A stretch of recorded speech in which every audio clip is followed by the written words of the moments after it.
Oh, well, it says right there that we're live. How you guys doing? Welcome to the Sunday video update. We are live on my YouTube channel. It is officially 3 o'clock Eastern Standard Time. Thank you so much for joining me. My name is Jared Bear Fuller. Usually I'm joined off camera by Dad and Amy. Dad had to go take care of some things, and Amy, as far as I know, she's out in the camper watching the live stream. So hello from the living room, Amy, and hello to all of you from my living room as well. If you are a first time viewer, I'll kind of give you a little insight on what I do here every week, every Sunday around this time. And that is, I talk about the week in review, kind of fill everybody in on what I've been up to in the week prior. And there is a lot to go over this week, and I'll get right on that. Usually, I use this time to turn the floor over to Dad and Amy, but seems none of them are here currently at the moment. I'll just dive right into what's been going on in my life and what's happening in my part of the world as of late. So, last week, I spent some time with my mom. On Thursday, I went up to spend some time with her up by Mount Pleasant. We What did we do? We went out to dinner at Birchwood Cafe, and we talked about a lot of our family history. My mother had stumbled on she stumbled upon some family history on her side of the family, which most of it I kind of already knew because I had read it elsewhere. But she's got like a whole packet of papers stapled together on our family history. And a lot of it was just really interesting to read. My mother had a brother who was born in 1945, and he also passed away that same year. So he died when he was a baby. His name was John, John Dukes. He had taken my grandma Beulah's maiden name, which is Dukes. And yeah, there's just all kinds of family history that I just, some of it I knew, but not all of it. And I know that there's much more history where that comes from, and that was just a small chunk, a small portion of the family history on my mom's side. But nonetheless, it was pretty cool to read, and mom and I were talking about a lot of things, there's still a lot of things that's kind of spinning around in my head, and I'm trying to make sense of all of it because um, now my mom's dad married okay, my grandpa. Why didn't I just say grandpa? My grandpa married my grandmother in October of 61, and my mom was born in October of 62. However, they were married on I think the 30th, if memory serves correctly. They were married on the 30th of October, and um, her other husband, his name was Don Searles, he passed away in October of 61. So, um, it's just really interesting stuff to read. Um, so yeah, and my mom, of course, like I said, she was born in October '62. So there's a lot of skepticism about who my real grandfather is. Although my grandma wasn't pregnant for a year, I don't think that's possible, not humanly possible. But there was a lot of skepticism about who my real grandpa was, who my mom's real dad is, and she still has a lot of questions about that. And for good reason, because now she's the only child alive out of all 17 of my grandma's children. So, um, yeah, there's just a lot of things up in the air, a lot of unknowns, and a lot of uncertainty about family, the relatives, who my real grandpa is. There's just a lot of questions. And to reassure my mother on who her real dad is, because she's trying to figure this out, as I pointed out, the person who was always there to take care of you. And I understand this is more about heritage. So, mom's trying to figure out her biological father, which I'm guessing was J.R. Sperry Jr. But I told her for clarity, it's not so much the person who created you, brought you into the world, it's the person who's actually been there to take care of you since the day you were born. Which she agreed. She, had shaken her head in acquiescence. But I do understand on a more personal, historical, like on a heritage note, I understand what she's trying to say. She wants to know who her real dad is. She swears up and down that it's J.R. Sperry, and it may very well be. You know, he might be my real grandpa. Um, but of course, I mean, we don't know. Um, but anyway, that's another story for another day. There's a lot of long history behind that. Um, but other than that, I mean, I did spend time with my mom on Thursday. It was great. We went to Birchwood Diner by Farwell, and I had one of their. They got this amazing bacon cheeseburger, and I love bacon cheeseburgers. Their bacon cheeseburger was perfecto. It was just awesome. It was great. Um, Fries were good. We had some mozzarella sticks for appetizers. It was just really good, and I love spending time with my mom.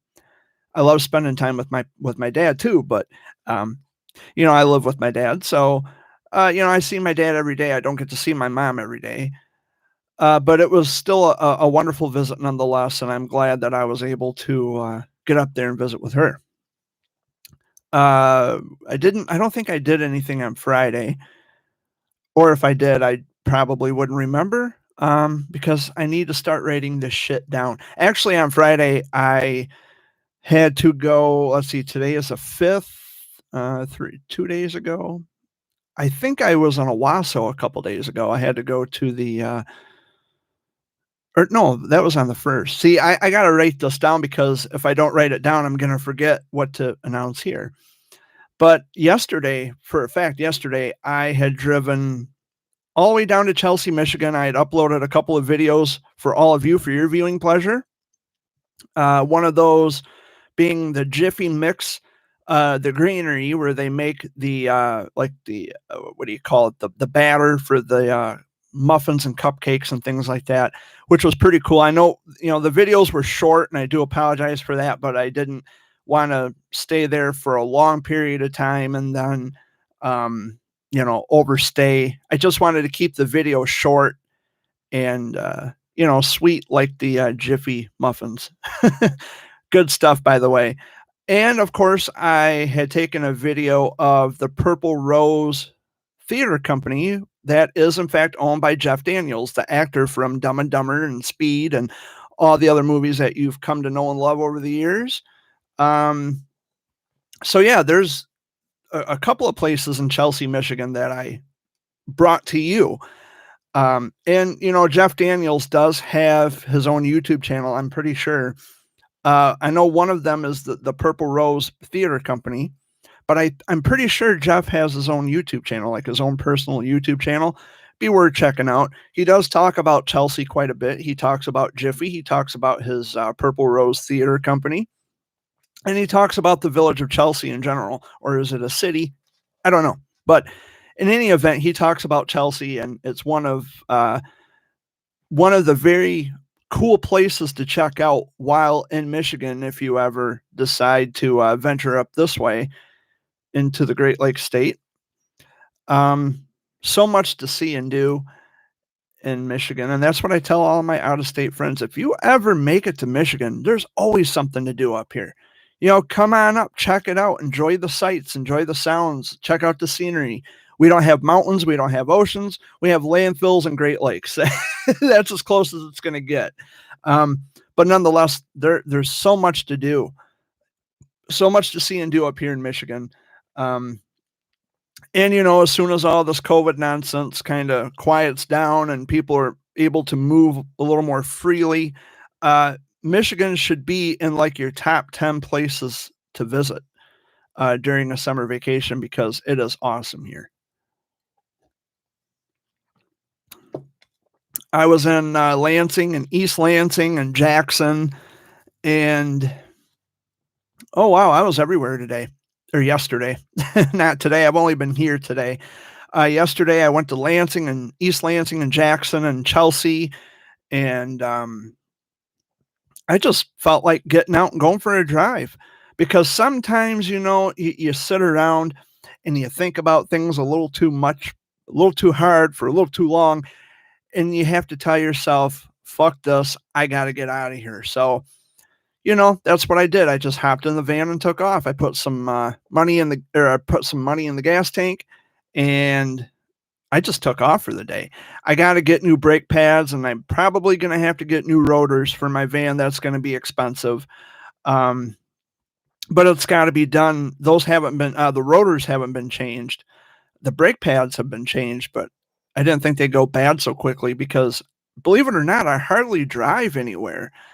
I'm trying to save money, and I'm trying to, um, have money ready for the winter time when it's really going to matter, because we heat the house with propane, and propane can be very costly, and we got to start saving up for that.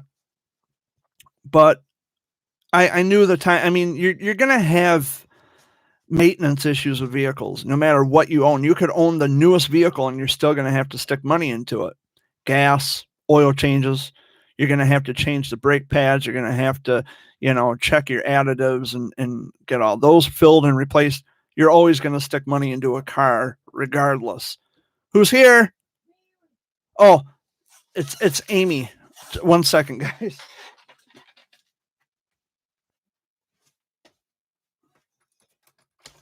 Sorry, Jared. Oh, you're fine. I forgot I locked the door because when I'm home alone, I usually, like to lock the door. But that was Amy joining it. Well, walking through. I don't know if she'll be joining us, but she walked through. Oh, she's got to go to the bathroom. But anyway, I usually lock the door when I'm by myself because, any old buddy can just walk on through the door. And I really don't like that, especially when I'm in the middle of doing a Sunday video update. We don't mind having visitors over. And of course, that's Amy. She lives here. So, I mean, she was just out in the camper, but she had to come in and use the bathroom. But anybody else, I have to tell them, or we have to tell them ahead of time that, I do a live show on YouTube every week on Sunday at 3:00. And if you don't want to be in the video, or if you don't want to be within reach of this guy here, the microphone, then my advice to you is to wait until after 4:00. Or if you're going to come visit, make sure you're gone by 3. Not to be rude or condescending, but this is kind of what I do every week. And I would rather not have my shows being interrupted by people who don't know when to not speak, because then I have to stop what I'm doing and I have to do this number here because I'm trying to get a thought out and I'm trying to concentrate and I'm trying to stay focused. And that light up there is really omitting a lot of heat. I can feel it on my bald head. But there's been a lot going on. And there was one thing I wanted to talk about, which you are going to expect this coming from me sooner or later, but I needed to talk about this because it is important. And that is, while I am not an advocate for childhood cancer anymore, we have in fact kicked off the start of Childhood Cancer Awareness Month, which is every year during the month of September, or for me, being a childhood cancer survivor, that's every day of my life. But I wanted to talk about that for a minute because most people are not understanding why I had relinquished my advocacy efforts back in 2019. So I'm going to talk about that. If you're already aware, you don't have to listen. You can, find something else to do or whatever it is you want to do. But I'm glad you're here and I'm glad you're, listening to what I have to say. But for several reasons, I had decided to give up advocacy for childhood cancer. Now, it's not to say that I've turned my back on the people who are involved with the childhood cancer, with the demographic, because that's what it is. It's first of all, it's not a community; it's a demographic. If we're going to call it something, let's call it what it is. But I had given up my advocacy efforts because, and it's not solely based on drama or rumors or anything like that. It's mainly because human suffering is not something that should be put on display as something vain. You know, human suffering, especially when it comes to children, I cannot understand the vanity side of childhood cancer. I just can't. I can't understand that personally because when I was sick and when I was fighting cancer, there was nothing cute about it. There was nothing vain about being sick, and there was nothing vain about having needles jabbed into you, and there's nothing vain about looking like a robot, having wires and tubes connected to you at all times. Barkley, hey, hey, stop that. Sorry about that, guys. He's chewing his fleas. My dog is. But anyway, there's nothing vain. There was nothing vain about me being sick. There was nothing vain about wires and tubes coming out of me. There's nothing vain about children suffering and dying and just going through what they go through at the hands and at the behest of childhood cancer. There's nothing vain about it. And that's probably one of the main reasons why I stopped. There's nothing that I'm going to do here at home, whether it be on YouTube or social media or anywhere. There's nothing that I can do here at home that's going to create incremental change elsewhere. And this is something that most people have to wake up eventually. At some point, you're going to have to wake up and face the music. You're going to have to face facts. There's nothing you're going to do at home that's going to change the course or the outcome of the reality of childhood cancer. There's nothing you're going to do. Posting a gold ribbon is not going to do anything. And I know it's not the most popular answer. It's an unpopular opinion. But, you know, when it comes to the truth, it never is the popular answer. But it's got to be said. And so just to see kids suffering and crying and the discoloration in their face, there's nothing vain about being sick. It's not something that anybody chooses. And it's certainly something I didn't choose. But I think most of us are also trying to, we're just trying to find some normalcy. We're trying to live normal lives. We're trying to lead normal lives. Our living days don't revolve around childhood cancer. Mine certainly don't. Although I had spent a colossal amount of time devoting my life to something that had personally affected me. I have no regrets about that. However, I might have regrets about some of the people that I thought were cool and turned out not to be. And I regret wasting time with those people. I don't regret helping them, but thinking that they were my friends and thinking that we were all on an equal footing and on the same page and we were all under the same impression of understanding of what was going on, that was a time waste because most of these people only care about themselves. And it's no secret that I have gone on record calling people out here on my YouTube channel. And yeah, some graphic things were said, and there's a lot of things that I've said about certain individuals, but that's because I have, again, I have wasted a colossal amount of time on people who betrayed me, and now I have to set these boundaries up, and I'm going to call them out. It might not be the most classiest thing to do. However, I'm not going to let people walk all over me and treat me like a doormat. It's just not going to happen. Were you waiting to go out? Yes, sir. You can walk through. Okay, I wasn't for sure. Yeah, you can. You okay? But anyway. Sorry about that, guys. And I'm going to say my last words. Peace out. Be safe. Enjoy your day. All righty.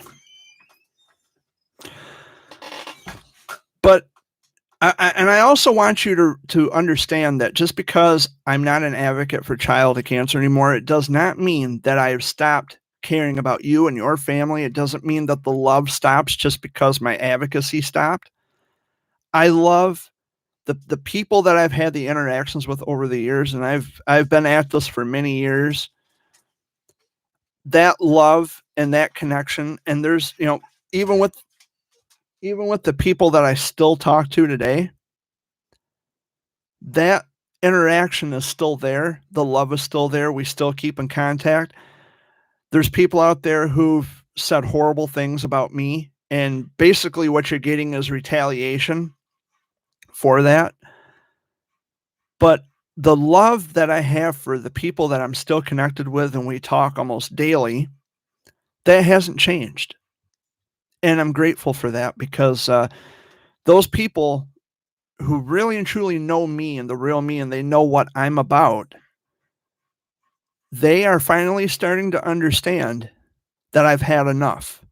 And now I'm more outspoken. I say the word fuck quite often now, more than I ever have. Yeah, I mean, even in the beginning of this YouTube channel, I was very apprehensive about slinging F-bombs and saying, using profane language. And I had to put a disclaimer on this channel because I know how some people are. They're very protective of their children hearing something that, may be inappropriate. And I understand that, and I'm not denouncing that, and I totally get it. But I've reached a point in my life where some things need to be said. One second, guys. You okay, Barky? He's trying to get his fleece. But anyway, there are some things that need to be said, and I can't regret that anymore. I just can't. I always try to be the guy who, I'm the peacemaker. I'm trying to be civil with everybody. I'm trying to hold a civil tongue. But I reached a crossroads. I reached that point in my life where I just finally held up my hands and said, fuck it, I'm done. I don't care anymore. Life is too short. I'm not going to idly sit by and let people treat me in a way that's not right, and in a way that I don't deserve to be treated. I'm not going to sit here and idly remain quiet while these people are saying and doing things that hurt me. That ship has sailed, and I'm over it. I will speak up and I will speak out. So what you're seeing is not me attacking people just because one day I decided to open my mouth about these people. This is retaliation of things that they have said and done to me. And of course, generally, there's just rotten, disgusting human beings like Mike Tyson from Fighting All Monsters. Perfect example. Sexual predator, self-admitted. And there's other people. There's other people that I've spoken about. They've spoken about me. They've said all kinds of horrible things about me. And I've gotten over it, but I'll never forget it. And, I don't like this idea that if I can go back to because, if you've been hanging on my channel, by tooth and nail, then you'll understand and you'll know that I am very outspoken about this guy named Mike Tyson. Not his real name, by the way, but he has systematically bribed people into thinking that he's this wonderful human being when in fact he's not. I mean, when you go on a podcast and admit that you're you sexually harass someone, that's predatory behavior.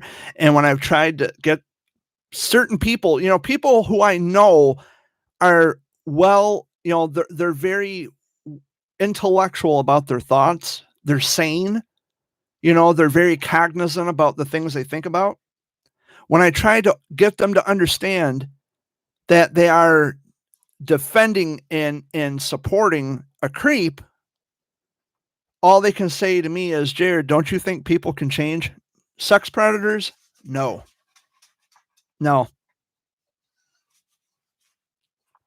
And I, for one, I just get sick and tired of creeps like that being defended and praised and told how amazing they are, when in fact they have made someone feel very uncomfortable by making sexual advances at them. That's why it's called sexual harassment. Unwanted sexual advances. And, you're talking about a guy who, why would he even be in a homeless shelter if he's got all this money? Which, by the way, if you're donating to Fighting All Monsters, congratulations, you're paying for his rent. And you are. He lives in a $4,000 a month condo in Miami. It's true. I mean, what else does he do? He's not a recording artist. He's not a rapper. That was a lie. Because he'd be rolling in some serious cash that he's made on his own instead of exploiting people and their vulnerability to get a buck. I know it's not something you people want to hear. And if this is your first time here listening to this, I'm sorry that this might upset you, and I'm sorry that you may not agree, but that is the truth. You need to stop giving money to Fighting All Monsters. In fact, we need to defund Fighting All Monsters. We need to actively defund them. I have never given money to Fighting All Monsters. There's a lot of nonprofit organizations I refuse to give money to. It's not the organization itself. The organization itself is neutral. It's the people behind it that make me not want to give them or not want to help them. The childhood cancer world is broken. I've said this any number of ways, any number of times. It's broken. And I know that there's people out there who are naive and they turn the other cheek and they want to pretend that this isn't happening. And I'm not coming to you with this information as an advocate. I'm coming to you with this information as a human being. This shit needs to stop with letting all these creeps and all these grandstanding types come in here using your children as pawns to hoist themselves up on this proverbial summit that they've climbed, and somehow being at the top, that makes them so much more superior over everybody else. This kind of shit needs to stop. Milk Tyson is a snake. He's been exposed any number of times. He's gone on record of saying lots of horrible, disgusting, deplorable shit that you, even as a cancer parent, would never approve. People get so upset about me, about things they've heard about me. They'll believe a rumor. They will easily believe something without evidence, without proof. But when there's all kinds of evidence stacked against this Milk Tyson guy, what do? Oh, well, he's changed. They deny the evidence, which is a bunch of shit. And it's not just Milk Tyson. There's all kinds of people out there who are deceptive, and they just like to take advantage of weak, vulnerable, gullible people like you.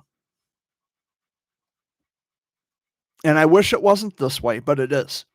And I gave up my advocacy efforts because of the fact that whatever shit show is going on with the advocacy movement, everything is a movement these days. Whatever's going on with that, I have decidedly removed myself from that. I am at peace with my decision. And again, that doesn't mean that I stopped loving you or caring about you or your children, because I always have and I always will, but not as an advocate, as a human being, as a survivor. And I'm not one of these people who's going to say, well, if you support FAM, then, you can't be friends with me. No, I want you to understand what you're getting yourselves into. If you are a supporter of Fighting All Monsters, or if you're just supporting Milk Tyson in general. His real name, by the way, is Edward Porter. I just want you to be advised of what you're getting mixed up with. He's not all, he's not all rainbows and lollipops. He is a deceitful snake who takes advantage of the weak and the vulnerable. I mean, the evidence kind of speaks for itself. I mean, if you listen to, I have a video on my YouTube channel here talking about, beware of Fighting All Monsters. There's a reason for that. He admitted to being a sex predator. And there's still parents out there who defend it, which to me, that part of it is disgusting. And I would like to know exactly where they are in their minds. But I kind of know where they are in their minds. It's a thing called bribery, Once you've been bought off and silenced with lots of money, and when you've been given nice things, when you've been handed nice things, you cannot be mad or angry at the person who's supplying all this extra, all these goodies, all this materialistic shit that doesn't mean anything at the end of the day. What does a cancer moms retreat have to do with anything? You know what it is? It's a ploy to make Mike Tyson look good. He's using you, and one day you're going to see this. You're going to wake up screaming, and you're going to figure it out for yourself that, you know what, this Mike Tyson guy is really not as good as people say he is, and he's using me and my child to grandstand and make a name for himself because he's an utter fucking failure at everything else in his life. Only a maggot would do the things he does. And you can be mad at me for saying this about your hero, but the facts are the facts. You all need to look into shit better before you just make rash decisions based on, well, what a bunch of people say or what a bunch of people don't say or whatever the case may be. You need to look into things on your own. The childhood cancer world is broken, and it makes me sad because I was once a part of the advocacy side of things, and I didn't realize at the time that there is a pinch of vanity that goes into that. And it was never my intention. It was never my goal to make myself look good in front of the public. It was never my idea or my intention to make a name for myself. I am a childhood cancer survivor. I've been through some of the worst shit imaginable, and my only goal or objective was to make sure that people like you, the parents who are watching this and listening to this, I wanted to make sure that you knew for yourselves that you weren't alone. I understand the struggle.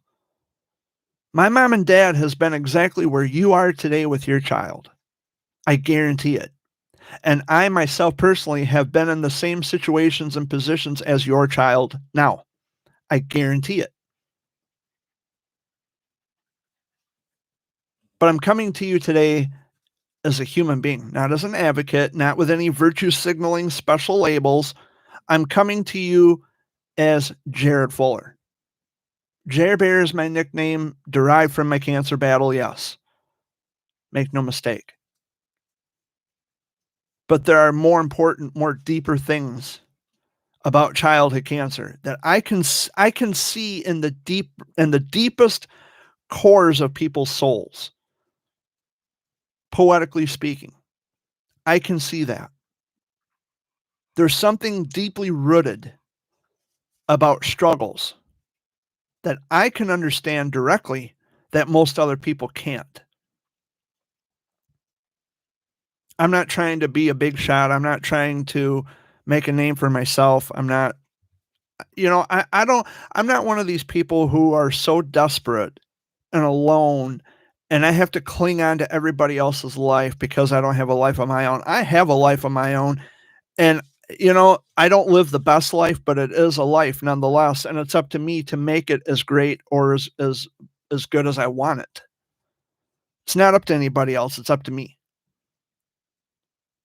And helping other people, particularly people who are affected by childhood cancer directly, that was one of the things that brought me joy, was knowing that I could put a smile on a kid's face, that I could meet a lot of people, and just to show people that they're not alone. They don't walk alone in this, that I went through that and I will continue to walk beside you in your time of need, and that I'm always here if you need someone to talk to. But as time went on, the worse things got. And then I had to make an ultimate decision in 2019 to walk away, to claim moratorium on childhood cancer awareness. But make no mistake, I still talk to a lot of people from that particular demographic. I still talk to a lot of people. I still write letters to the kids. I still keep in touch with so many people. I mean, I have messages pouring out of my ears, for crying out loud. I get emails, text messages, phone calls, kids who, not just kids, but the families, the parents who want to video chat with me, which is great. I love that. I love that about those people, that they want to keep in touch. And I love them just for being themselves. I'm not getting any personal gain other than just the joy I feel in my heart. I'm not trying to grandstand myself. That was never me. That was never the case. But anytime I would say that I'm doing this for the cause, I was accepting it with a grain of vanity. And I'm just not a vain person. Never have been. Childhood cancer is not a fucking show. Children are dying every day. There's nothing funny or cute or mesmerizing about being sick. A wildcat disease like cancer has no, there's just no glory. Children are sick. They're fighting for their lives. They're dying. And I, for one, I'm a survivor, and I'm here for people who still need me. As a person, as a survivor, as someone with personal understanding. I just can't play this game anymore of, I'm going to share a gold ribbon and that'll just make things better, and I'm going to be someone who fosters change. It doesn't work that way. And sooner or later, more people are going to wake up to this, and they're going to recognize for themselves that they too have been wasting a colossal amount of time thinking that posting gold ribbons to Facebook or Twitter or wherever is making any iota of difference on a more fundamental, incremental horizon. That's not the case. It's just not the case, man. It's not the case. What you do on the internet does not give, it doesn't make any difference what you do on the internet. It's what's in the real world that counts, what matters. And I just had to step away. What's wrong, Bart? What's wrong, Barky? Poor guy. But that's what I wanted to say about childhood cancer. I tried not to take up so much time talking about it, but there were some things that I needed to discuss, and I needed to get some people up to speed on what's going on and why I don't really talk about childhood cancer, like, more than 4 and get, did you know this? Did you know that? None of that matters. And I hate to phrase it that way, but until people actually go through this themselves, then they're going to care. And that again, that's just the truth. I'm not anti-advocacy.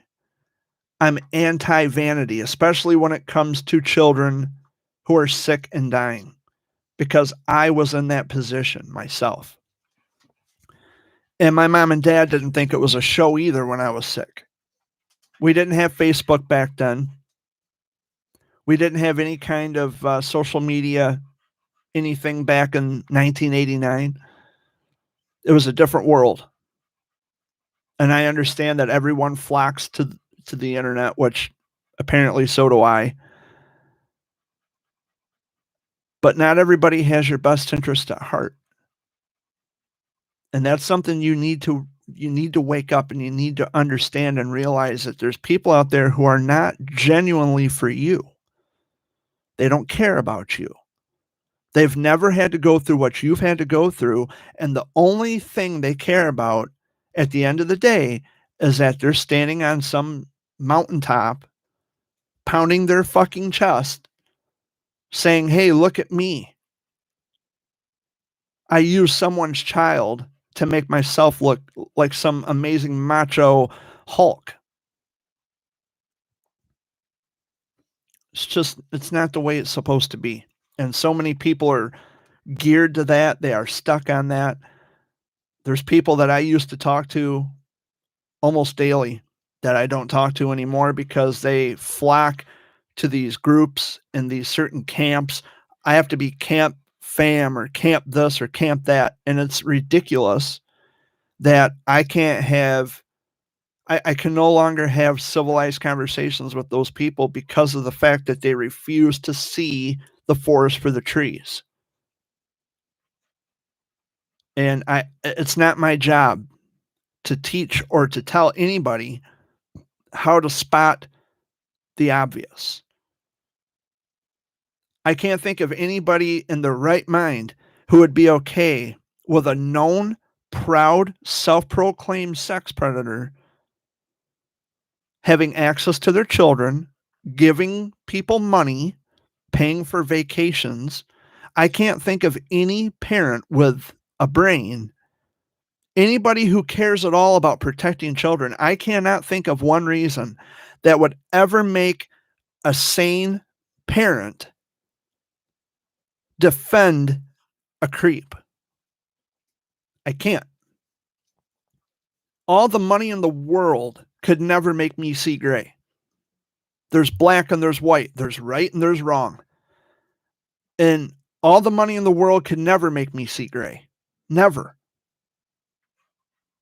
I don't care if Bill one day, like before he went to prison, Bill Cosby donated billions to a childhood cancer fund.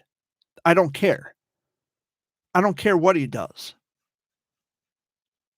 It's unbelievable to me that people will go based on hearsay versus what's actually evidently true.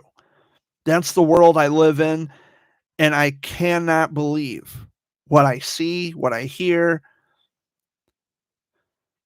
I'm just at a loss for words, and I've always been honest and upfront and straight with everybody since day one. I have no reason to lie about people regarding my battle with childhood cancer. And the more information I learn, the more that I can share with everybody else. I've shared quite a bit of information about myself, everything I've been through. Even the slightest bit of what I learned, something that I may have never mentioned before, I've passed that on. If it's new to me, I'm sure everybody else would like to hear about it. And I'm totally sad that there are far too many parents of cancer kids who they don't understand how people like the Milk Tysons of the world are preying on their vulnerability, because these parents are so vulnerable and gullible that they are willing to do anything to help their kids. They're stuck between a rock and a hard place. Well, nobody else is going to help us. So, okay, but when you're thirsty, do you drink battery acid? Do you drink poison? No, you don't. And I know there's lots of people who defend Milk Tyson and they support fighting all monsters, and they treat him like he's a saint, and they think that everything fam does is aces. And well, it's wrong for him to sexually harass someone, but he turned his life around. No, he did not turn his life around. How? By attaching himself to vulnerable people to make a quick buck? So he can use your kids to show him, so he can be a show off?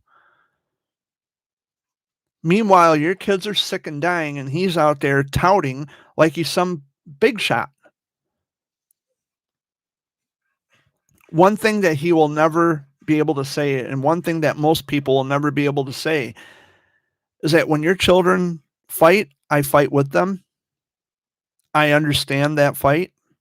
And somehow, some way, I'm feeling their pain because I know that pain.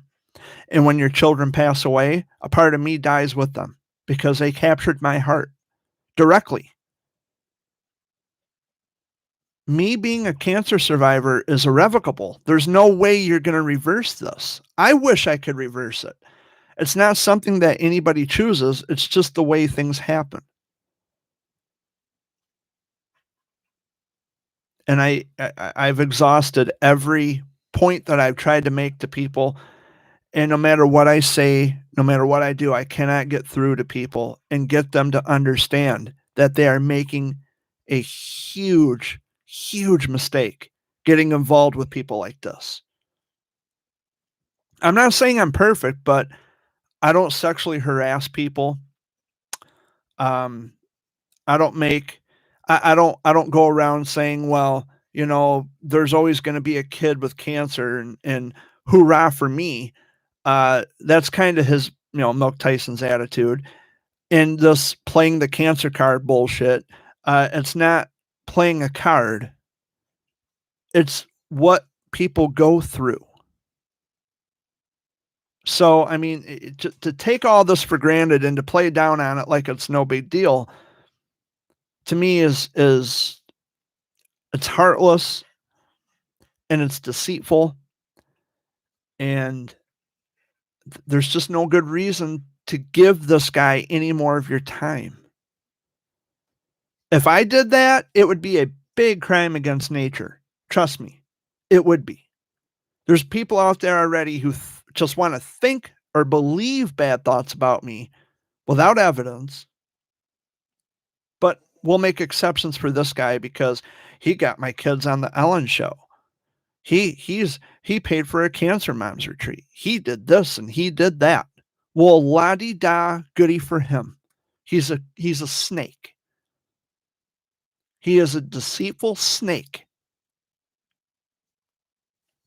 And he just worms his way right into your mind and your heart. And instead of looking into things, whether you want to believe this or not, it's happened. I have presented evidence on my channel, the recording, the audio recording of this scumbag who uses people's kids as a way to promote himself, to champion himself. He is not about you. I don't care that he paid for a cancer mom's retreat. I don't care that he went and bought bras. He went and bought a bunch of brassieres to help the cancer moms. I don't care. None of that matters. You're dealing with a snake, with a creep. That's really all I can say about that for now, but I think I've made my point. What's going on with my dog back there, huh? What's happening, Bart? What, buddy? What's going on? What's up, man? I know. Something's bothering him. What's up, buddy? I'm not going anywhere. I'm right here. I'll be done in a minute. I'll pet you. I'll pet you in a little while. I love you, buddy. I'm talking to my dog. Do you talk to your dogs? Do you talk to your animals? I talk to my animals. I don't know.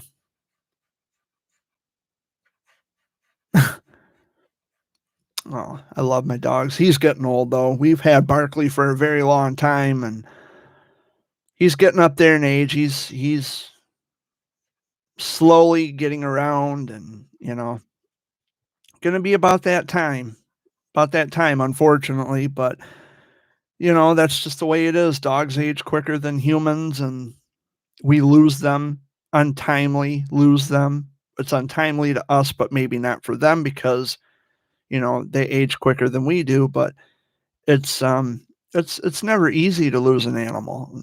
Dad and I were talking about this the other day, and he says, after my dogs are gone and after the cats are gone, I just don't want any more animals. And I agreed.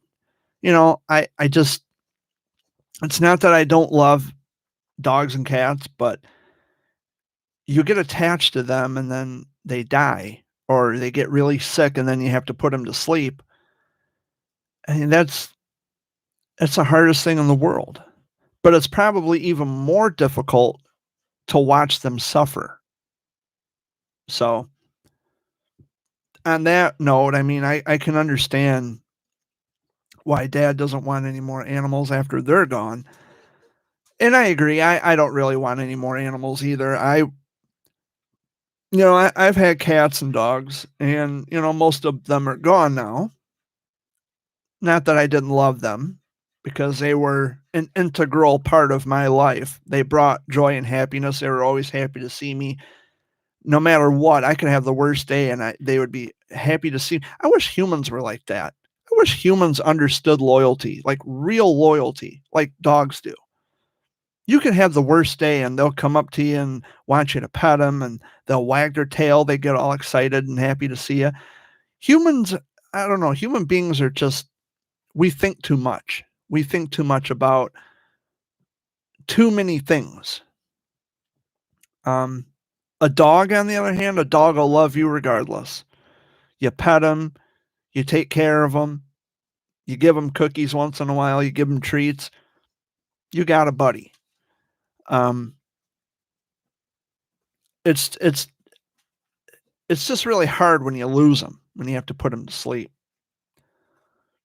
Because when they die, a part of you dies with them.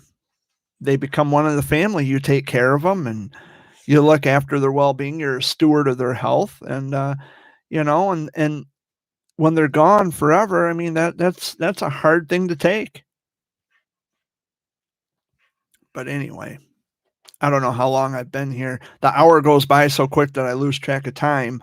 I have about 10 minutes left in the show, and I wanted to use this time to once again thank all of you for joining me this week for the Sunday video update.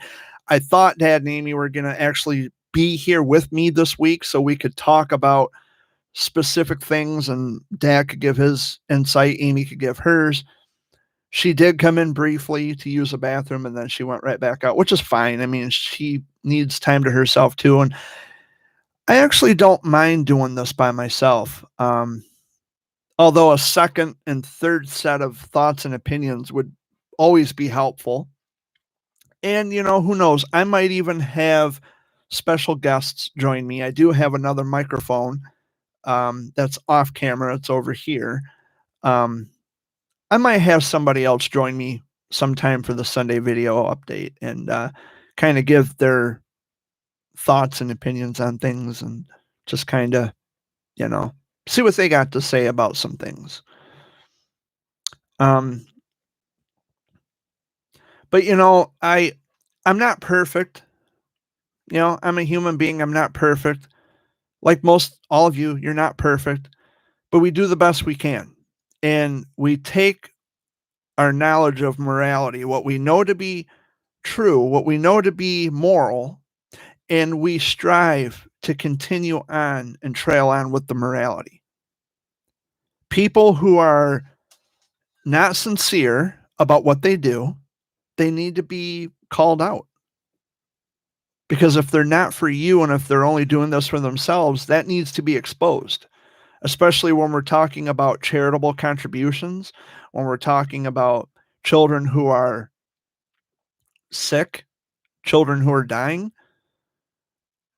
If you continue to be a part of this, if you want to call yourself an advocate or whatever, okay, fine. But being an advocate, and I'm not an advocate, but being an advocate means that you have to be.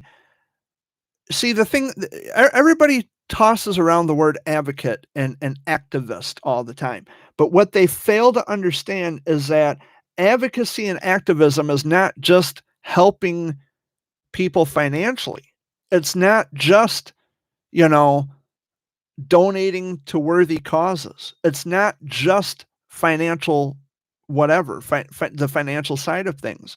When you become an advocate or an activist, when you want to refer yourself to this or as such, you are also now a representative of a demographic of people who are in similar situations. Maybe you're an advocate or an activist because of a personal rendezvous with childhood cancer. Maybe that is the case. I don't know. Barkley, stop, please. Stop. Come on. Stop it.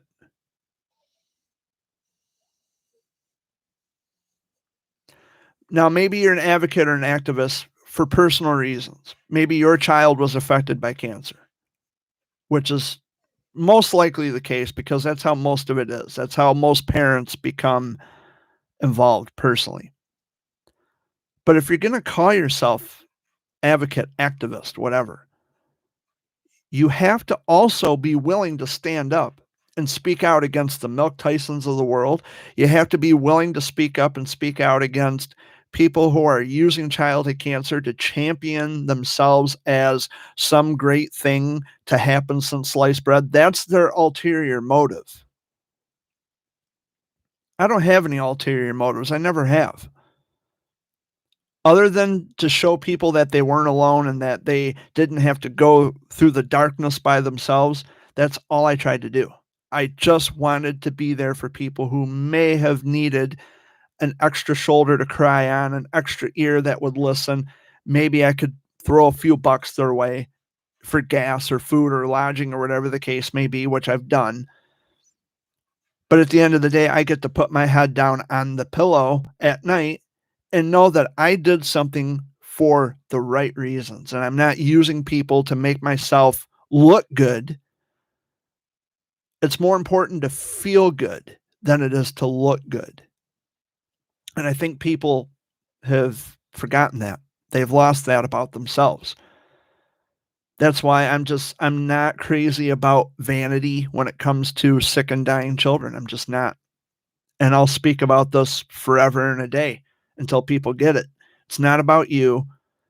If you're going to be involved in a worthy cause like childhood cancer, if you're actually going to help people and not give two shits about yourself, then welcome aboard. Then they need you. But if you're just going to do it to make yourself look good and, oh, I published a book and, oh, I'm being seen and heard all over the world, then you're just being a fucking fake. Then you're just a phony. You know? And it's not to deter people from being aware. I think we're all pretty much aware of childhood cancer. They've got commercials on TV all the time, St. Jude and, some, even once, especially during Christmas time, I might see a Children's Miracle Network television commercial here and there, mainly St. Jude, because St. Jude is a children's research hospital, and they specialize in that research. It's like there's no sincerity in the things that people do anymore because everybody wants to be seen and heard. They're too busy focused on vanity versus I did something for somebody else and it improved the quality of their life. I get to take that with me as a personal token. The whole world doesn't need to see how happy I am. I can feel that internally, which is that's one place that no one can take, is what you feel inside. But when you put it out there on display, look at me. I'm so amazing. I'm so wonderful. Fuck off.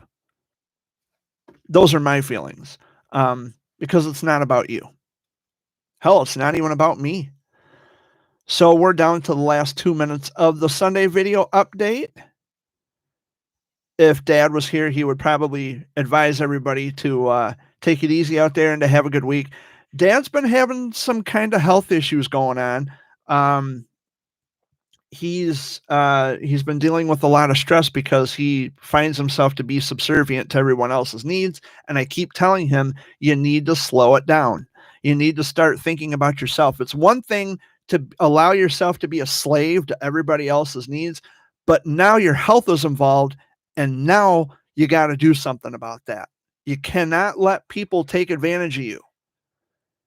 And as you can see today, he's gone. So, there's a difference between helping people versus allowing yourself to be a slave to someone. And I have never been a slave to anybody's needs or wants or desires. I help people because in my heart, I feel that that is the right thing to do, which is fine. Everybody should think that everybody should find it in their hearts to want to do something to help improve the quality of someone else's life without anything in return. That's the main thing. That's the key thing. Do something without expecting something in return. That's not Mike Tyson. Oh, no. That's not Mike Tyson. He's got to be the king of the fucking universe every time he does something. Oh, we're giving away hundreds of thousands of dollars that you never had had it not been for the people who fucking donated to your charity or your nonprofit organization, which, by the way, Milk, it's not a lottery. How do you have money giveaways? It's not a lottery. It's a nonprofit organization. The operations of a nonprofit organization are to help the public, the people who are in desperate, dire straits and dire need of that help. It is your job to make sure that they get the help they need instead of touting about we're giving away 10,000, 20,000, 50,000. You gave away your soul. You have no soul. And I guess I'll just end it on that note because I have a feeling that this could continue on for another half hour. And quite frankly, I don't want to sit here for another half hour. I actually have other things I got to get done. But anyway, I thank you all once again for joining me for another edition of the Sunday Video Update. My name is Jared Fuller, aka Jared Bear, and I am here every week, every Sunday from 3 until roughly about 4 o'clock. I know I'm over time, but you can find me here every Sunday live for the Sunday Video Update. I'm thinking of some changes in 2022. I'm thinking I might just go back to pre-recording all of the Sunday Video Updates and letting them upload. That way we can get it done quicker and faster and more, just so I can edit and do what I got to do. What's wrong, Barkley? What's wrong, buddy? I'll be done in a minute. I'll come down there to pet you. I love you, buddy. I'll be done in a minute. Hold on. Poor guy. He's down there whining. But anyway, guys, I'm out of here. Thanks for watching, and I will see you next week. Let's see. Next week is the 12th. So this coming Saturday is September 11th. It is the 20th anniversary of the 9/11 attacks. And at the last minute, we've got Amy coming in. Sorry to bother you. I had to No, get my bag. we're pretty much done.